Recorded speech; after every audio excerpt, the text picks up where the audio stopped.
আচ্ছা, একটা সত্যি কথা বলুন তো, আমাদের মতো মধ্যবিত্ত বা সাধারণ পরিবারের কেউ যখন অসুস্থ হয়, তখন কি রোগের চিন্তার চেয়ে হাসপাতালের বিলের চিন্তাটা মাথায় আগে আসে না? হৃদরোগ, কিডনি বা চোখের চিকিৎসা মানেই তো পকেট পুরো ফাঁকা। কিন্তু এবার বাজেটে একটা দারুণ সুখবর আছে।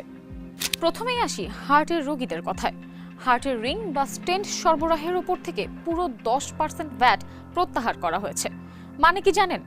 প্রতিটি রিংয়ের দাম প্রায় 20,000 টাকা পর্যন্ত কমে যেতে পারে। অর্থমন্ত্রী বাজেট বক্তৃতায় ঘোষণা দিয়েছেন। একই সাথে চোখের লেন্সের দামও কিন্তু কমছে।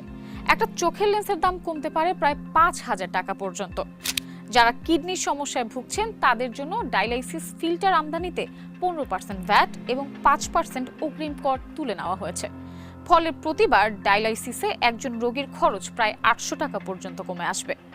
সেই সাথে হেমোডায়ালাইসিসের ব্লাড টিউবিং সেটের উপর থেকেও 7.5% আগাম কর প্রত্যাহার করা হয়েছে।